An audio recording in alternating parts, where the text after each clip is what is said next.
Salam alaikum, bonjour à toutes et à tous. Dans cette vidéo, on va donner quelques rappels sur les relations binaires. Alors, on prend un ensemble E qui est non vide. Alors, c'est quoi une relation binaire? C'est tout simplement une proposition qui relie certains éléments de E. Alors, par exemple, si on prend E 1, 2, 3, 4, par exemple, et on définit une relation sur E, alors quel que soit x, y appartenant à E, alors x est en relation avec y si seulement c'est par exemple x plus y est pair. On, on peut voir par exemple que 1 et 2 ne sont pas en relation, car si on remplace le x par 1 et le y par 2, nous avons 1 plus 2 qui est égal à 3, donc il est impair, donc il n'est pas pair. Mais on peut voir par exemple que 1 et 3 sont en relation. Alors 1 n'est pas en relation avec 2, car 1 plus 2 qui est égal à 3 n'est pas pair. Par contre, si on prend par exemple 1 et 3, on peut voir que si on prend x égale à 1 et y égale à 3, donc 1 plus 3 c'est égal à 4, il est pair. Donc 1 est en relation avec 3, car 1 plus 3 c'est égal à 4, qui est pair. Vous voyez, il y a des éléments qui sont en relation, il y a des éléments qui ne sont pas en relation. Par exemple, 1 et 4 ne sont pas en relation, car 1 plus 4 égale à 5. Et par exemple, 2 plus 4 sont en relation, car 2 plus 4, car 2 plus 4 égale à 6 qui est pair. Alors cela nous conduit à définir ce qu'on appelle le graphe d'une relation. Alors c'est quoi le graphe d'une relation? C'est un ensemble qui contient tous les couples tels que ces coefficients, ces éléments sont en relation. C'est-à-dire tous les couples tels que x est en relation avec y. Alors là, vous voyez, x appartient à E, y appartient à E, donc le couple appartient à E, croix E. Alors, si on prend par exemple cet ensemble et cette relation, on peut donner le graphe. Alors, on peut donner le graphe de tous les éléments qui sont en relation, c'est-à-dire l'ensemble des x, y appartient à E, croix E, cet ensemble, tel que x plus y est pair. Alors là, on prend par exemple x égale à 1, donc il n'est pas en relation avec 2, mais il est en relation avec 3. Donc le premier couple c'est un 3, car 1 plus 3 c'est pair. Alors A1 n'est pas en relation avec 4, car 1 plus 4 c'est égal à 5, il n'est pas pair. On fait la même chose avec les autres éléments. Donc 2 n'est pas en relation avec 1, 2 n'est pas en relation avec 3, mais 2 est en relation avec 4. Donc 2 est en relation avec 4. Après 3 et 1, vous voyez là, nous avons 1, 3, et là, nous avons 3, 1. Et après, 3 n'est pas en relation avec 2 et 4. Après, 4 n'est pas en relation avec 1, mais 4 est en relation avec 2. Et il n'est pas en relation avec 3. Mais il y a d'autres éléments aussi. Vous voyez que si on prend x égale à 1 et y égale à 1, nous avons 1 plus 1, c'est pair. Donc, 1 est en relation avec 1. De même, 2 est en relation avec 2, car 2 plus 2 c'est égal à 4. 3 est en relation avec 3, car 3 plus 3 c'est égal à 6. Et 4 est en relation avec 4. On doit ajouter ces éléments. Par contre, si on a par exemple la relation R, x plus y impair, ces éléments n'appartiennent pas, car 1 plus 1 c'est égal à 2, mais si on a la impair, donc il n'est pas impair, il est pair, donc il n'appartient pas au graphe. C'est-à-dire, cet ensemble contient tous les éléments qui sont en relation. On n'a pas d'autres éléments. D'accord? On passe à quelques vocabulaires. Alors on dit que R est réflexif. R est premièrement réflexif. si et seulement si, tous les éléments sont en relation avec lui-même, c'est-à-dire tout élément est en relation avec lui-même, c'est-à-dire quel que soit x appartient à E, x est en relation avec x. Vous voyez là, nous avons une seule variable. Alors comment montrer ça? C'est très simple. Il suffit de remplacer le x par le y par sa valeur dans la relation, dans la définition, et voir est-ce que cette relation est bien définie ou non. C'est une question de vérification. Après, R est symétrique. Bon. Si seulement si on prend deux éléments, alors on peut permuter l'ordre. Donc c'est x est en relation avec y, alors y est en relation avec x. Pour montrer ça, on commence en général par cette quantité, on doit arriver à cette quantité. Après 3, R est antisymétrique.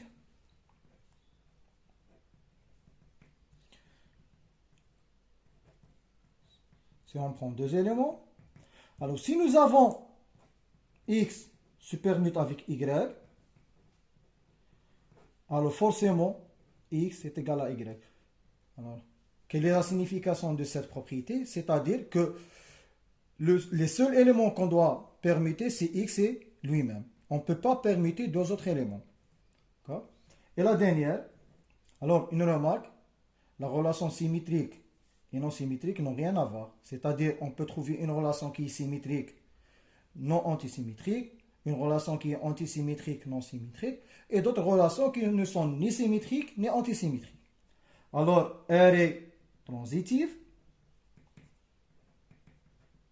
si seulement si.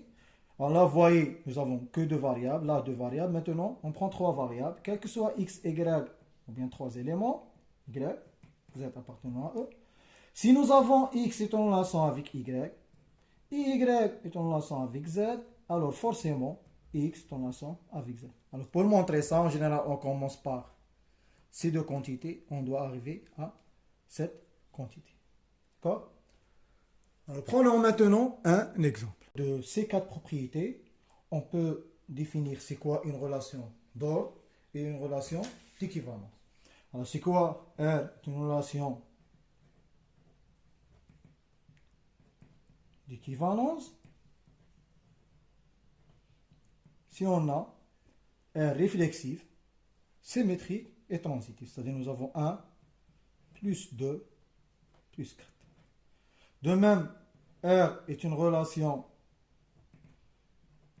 d'ordre.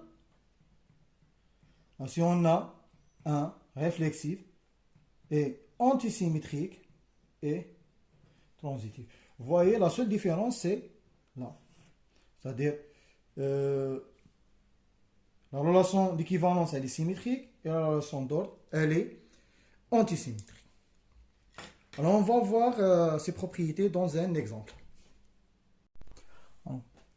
Prenons maintenant un petit exemple. Alors, on prend un ensemble qui est la classe des étudiants. Alors, nous avons des rangées.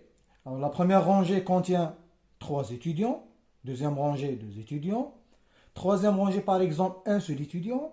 Et la quatrième rangée, 3 étudiants. Et on définit sur cet ensemble qui est la classe des étudiants une relation. Alors, deux éléments sont en relation, si et seulement si ces deux éléments sont assis en même rangée. C'est-à-dire ils sont dans le même rangée. On peut voir par exemple que Mohamed et Ali sont assis en même rangée, donc Mohamed est en relation avec Ali. Par contre, Mohamed et Amin ne sont pas en relation, car ils sont assis dans deux rangées différentes. On peut voir par exemple que Samir n'est pas en relation avec tous les éléments, car Samir, il est tout seul dans la troisième rangée, donc il n'est pas en relation avec le reste des étudiants. Alors on commence par la réflexivité. D'accord? La réflexivité, par définition, quel que soit x appartenant à E, x est en relation avec x. Alors c'est une question de vérification. Que signifie x en relation avec x? Cela signifie que x et lui-même sont assis en même rangée. c'est tout à fait normal. Parce que si on a un élément qui est dans la première rangée, alors lui-même, il est en première rangée. Donc, la réflexivité est bien vérifiée. Alors, on passe à la symétrie. Par définition, quel que soit x, y appartenant à E, si on a x est en relation avec y, implique que y est en relation avec x. D'accord? Que signifie x en relation avec y? C'est-à-dire x et y sont assis en même rangée. Que signifie notre problème qui est y en relation avec x? Alors y et x sont assis en même rangée. D'accord? Alors c'est une question de vérification. Si on prend par exemple Mohamed et Ali, donc si on prend x, Mohamed et y, Ali, ils sont assis en même rangée, alors c'est tout à fait normal que si Mohamed et Ali sont en même rangée, alors Ali et Mohamed sont en même rangée.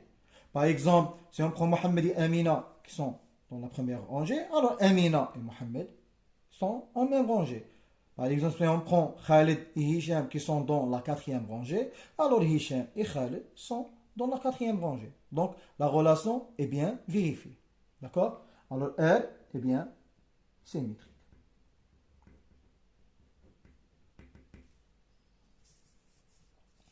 Alors, est-ce que R est antisymétrique? On va voir. Alors, antisymétrie. Alors, quel que soit x, y appartient à E. Si x est en relation avec y et y est en relation avec x, alors forcément x est égal à y. Alors, x est en relation avec y et y est en relation avec x, cela signifie que x et y sont deux élèves de même rangée et y et x sont deux élèves de même rangée. Est-ce que forcément x est égal à y? Alors là, par exemple, si on prend Mohamed et Ali. Mohamed et Ali sont dans le même rangée, c'est-à-dire nous avons, si on prend x Mohamed et y Ali, alors on a bien que x est en relation avec y, car Mohamed et Ali sont en même rangée. Est-ce que y est en relation avec x? Oui. Moi, Ali et Mohamed.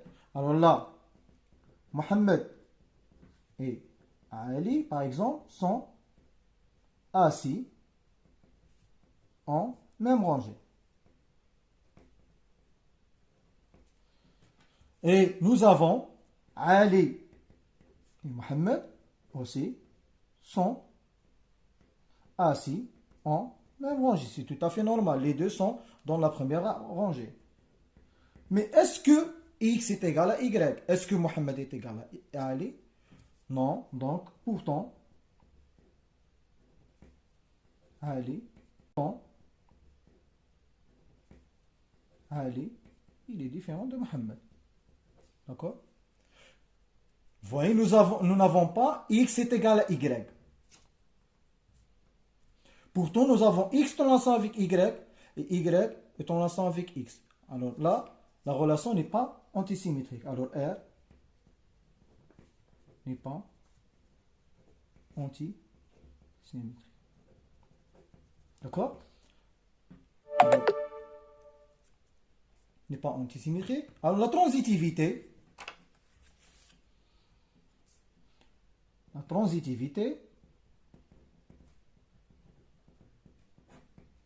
Alors, par définition, quel que soit x, y, z appartient à E.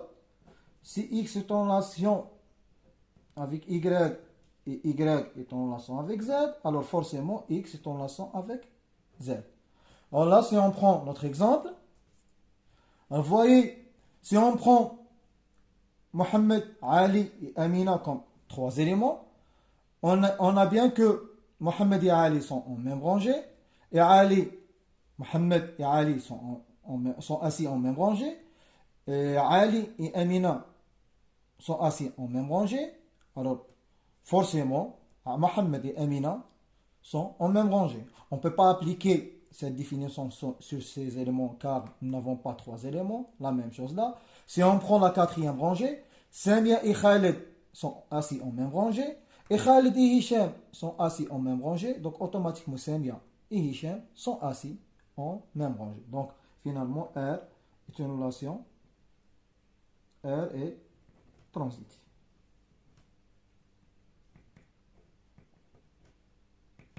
Alors, on a vu que R est une relation réflexive, symétrique, elle n'est pas antisymétrique et elle est transitive. Alors, conclusion, R est une relation d'équivalence.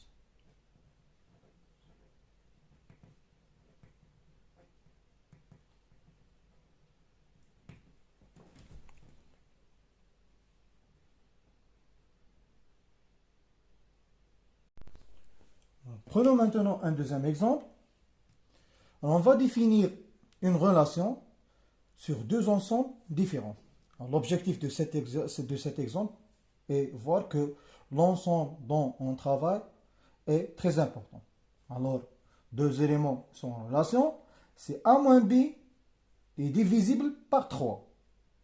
Que signifie A moins B divisible par 3?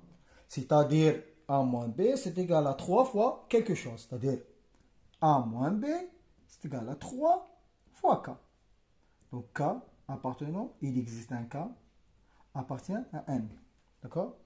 Alors et là, il existe un K, puisqu'on travaille dans Z. Supposons là qu'on travaille dans N, et là dans Z, tel que A moins B, c'est égal à 3K. D'accord? Pratiquement, c'est la même chose, juste que K, là, appartient à N, et là, appartient à Z. D'accord? On va voir quelle est la différence entre ces deux relations. Alors, la réflexivité.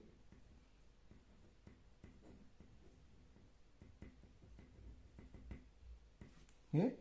Par définition, on écrit la définition, quel que soit A appartenant à N, A est en relation avec A. Et on met un point d'interrogation.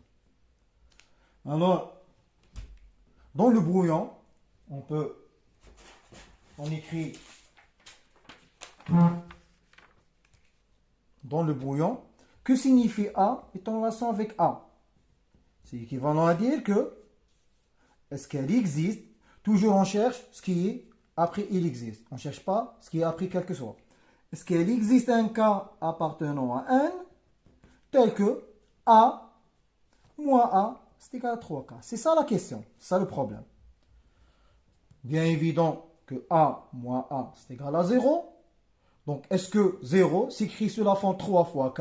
Oui, écrit 3 fois 0. Donc notre K égale à 0. D'accord?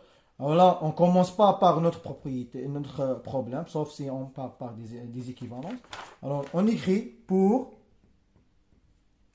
K égale à 0, la valeur qu'on a trouvée, on a A moins A, c'est égal à 3 fois K. Ce qui implique, ou bien, donc, A est en relation avec A, et R est une relation réflexive. Donc on voit bien que l'ensemble ne pose pas de problème là. Alors la même chose là, si on fait la réflexivité, ce sera la même chose car le choix de K là, K appartient à N. D'accord? Il est très important. La même chose là, si K appartient à N, donc il est dans Z, donc c'est le même travail. On passe à la symétrie. Alors, R est symétrique si seulement si, quel que soit A, B appartient à N, si A est en relation avec B, alors B est en relation avec A. Alors là, on commence par cette relation et on doit arriver à cette relation. Alors, toujours, quel que soit, ça se remplace par soit. A, B appartient à N. D'accord? On commence par notre problème, notre hypothèse.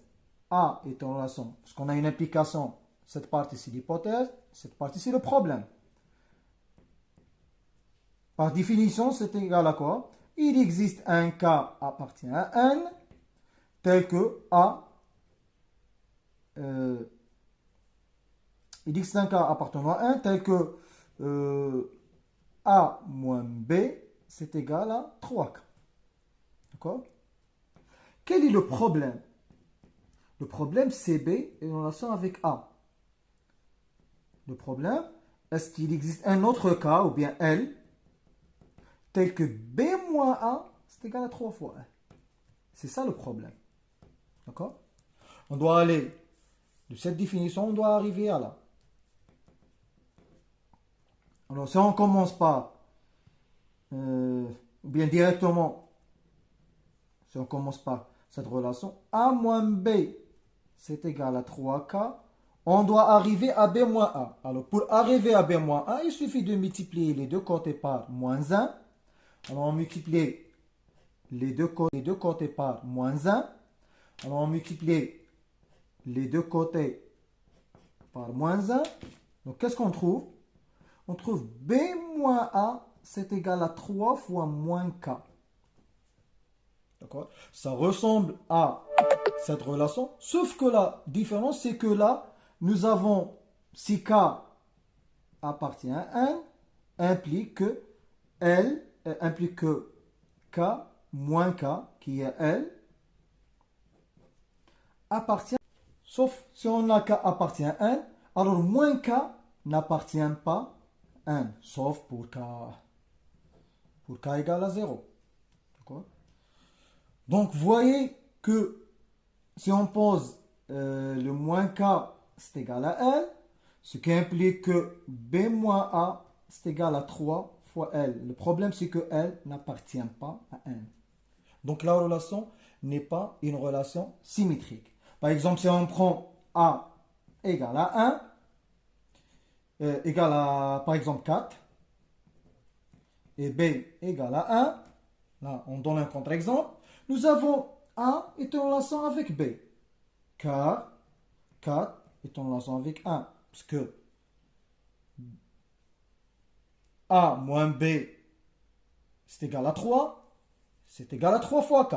D'accord? Mais B n'est pas en relation avec A, car 1 n'est pas en relation avec 4. Parce que 1 moins 4, c'est égal à moins 3. Donc, on ne peut pas écrire moins 3 sous la forme 3 fois L avec L appartient à 1. Donc, la relation R n'est pas symétrique. D'accord?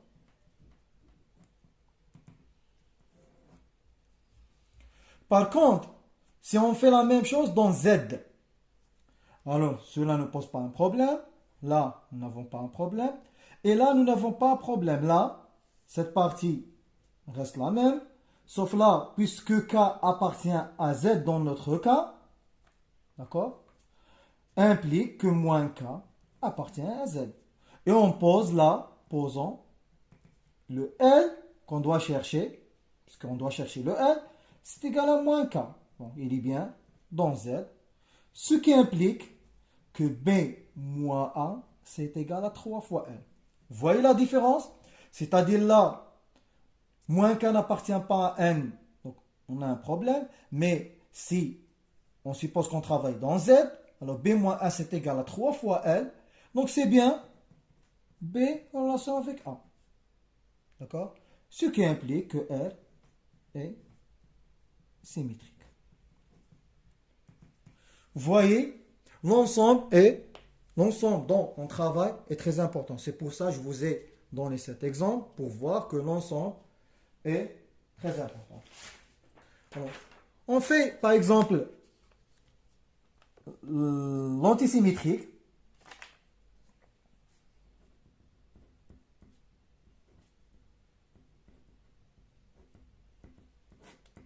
Par exemple, on prend cette relation. D'accord? Donc, l'antisymétrique, c'est quel que soit AB appartenant à N. Si A est en relation avec B et B est en relation avec A, alors A égale à B. D'accord? Toujours point d'interrogation. Alors, on prend soit AB appartenant à N, Alors, on commence par ces deux relations. On va voir est-ce qu'on a forcément A égale à B. On travaille maintenant dans 1. Alors, A est en relation avec B et B est en relation avec A. D'accord? Implique. On écrit la définition de A en relation avec B. A est en relation avec B. C'est il existe un K appartenant à N tel que A moins B, c'est égal à 3 fois K. Et B est en relation avec A. Il existe un autre élément. D'accord? On va noter L ou bien K', tel que B moins A, c'est égal à 3 fois L. D'accord? Le problème, est-ce que A égale à B? À partir de ces deux relations, que signifie A égale à B? C'est-à-dire en quelque sorte, le K doit être égal à 0, ou bien L égale à 0. Si on trouve K égale à 0, donc A égale à B. Ou bien si on trouve L égale à 0, on trouve B égale à A. Alors pour cela, qu'est-ce qu'on fait? On fait l'addition, la somme de ces deux quantités. Donc c'est équivalent à dire qu'il existe un K et L appartenant à L, ces deux relations, telles que on fait la somme, on trouve 0. Et là, on fait la somme et on fait sortir le 3. On va donner K plus L égale à 0. Alors, on peut simplifier le 3. Donc, c'est équivalent à dire qu'il existe un K et L appartient à N, tel que K plus L égale à 0. Là, qu'est-ce qu'on fait? Qu'est-ce qu'on a fait? On a essayé de trouver tous les K et L qui vérifient ces deux quantités. C'est vérifier ces deux relations. Ce sont tous les K qui vérifient et L, des entiers qui vérifient K plus L égale à 0. Alors, à votre avis, quels sont les entiers tels que la somme égale à 0? Dans les entiers naturels, nous avons un seul cas qui est 0 et 0. C'est les seuls éléments tels que si on fait l'addition, on trouve le 0. Par contre, si on est dans Z, on trouve K égale à moins N. On va travailler juste dans le cas de N, ce qui implique que K égale à L égale à 0. Donc si on remplace dans l'une de ces relations, ce qui implique que A moins B égale à 0, ce qui implique que A égale à B. Et on trouve notre problème. Ce qui implique que R anti-symétrique. On travaille juste avec le N. Vous pouvez faire à titre d'exercice le cas de Z. Vous voyez qu'est-ce que vous allez trouver. D'accord? Après, la dernière propriété, la transitivité.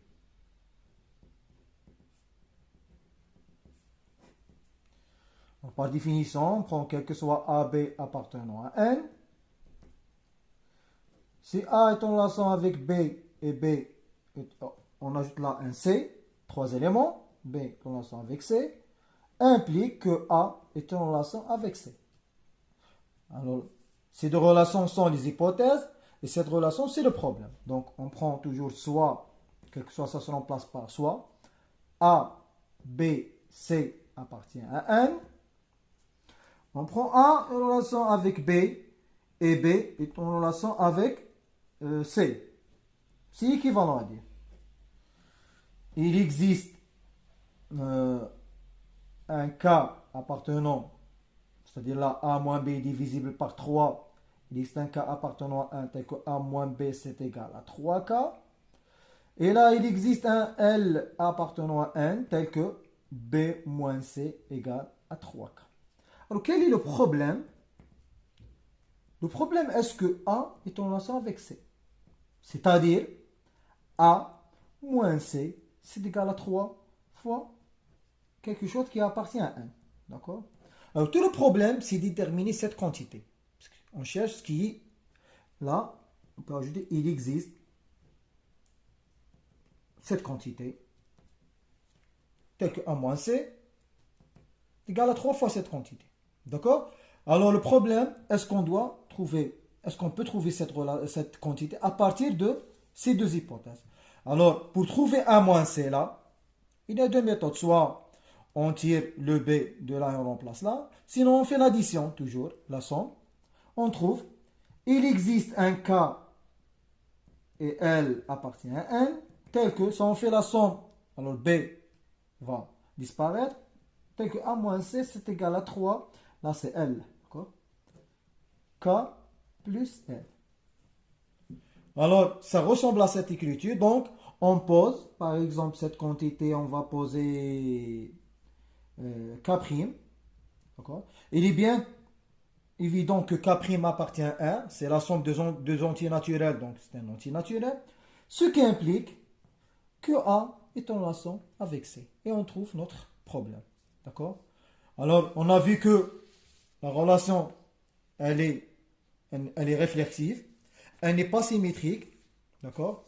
Elle est antisymétrique et transitive. Donc, conclusion, R est une relation d'ordre dans N. D'accord? Alors, par contre, on travaille dans Z. On a trouvé que la relation elle est réflexive, symétrique. Alors, vous allez trouver que la relation n'est pas antisymétrique et elle est transitive. Alors, si vous ferez la même chose, alors R est une relation d'équivalence sur Z. Vous voyez, l'ensemble dont on travaille est très important. Dans N, c'est une relation d'ordre.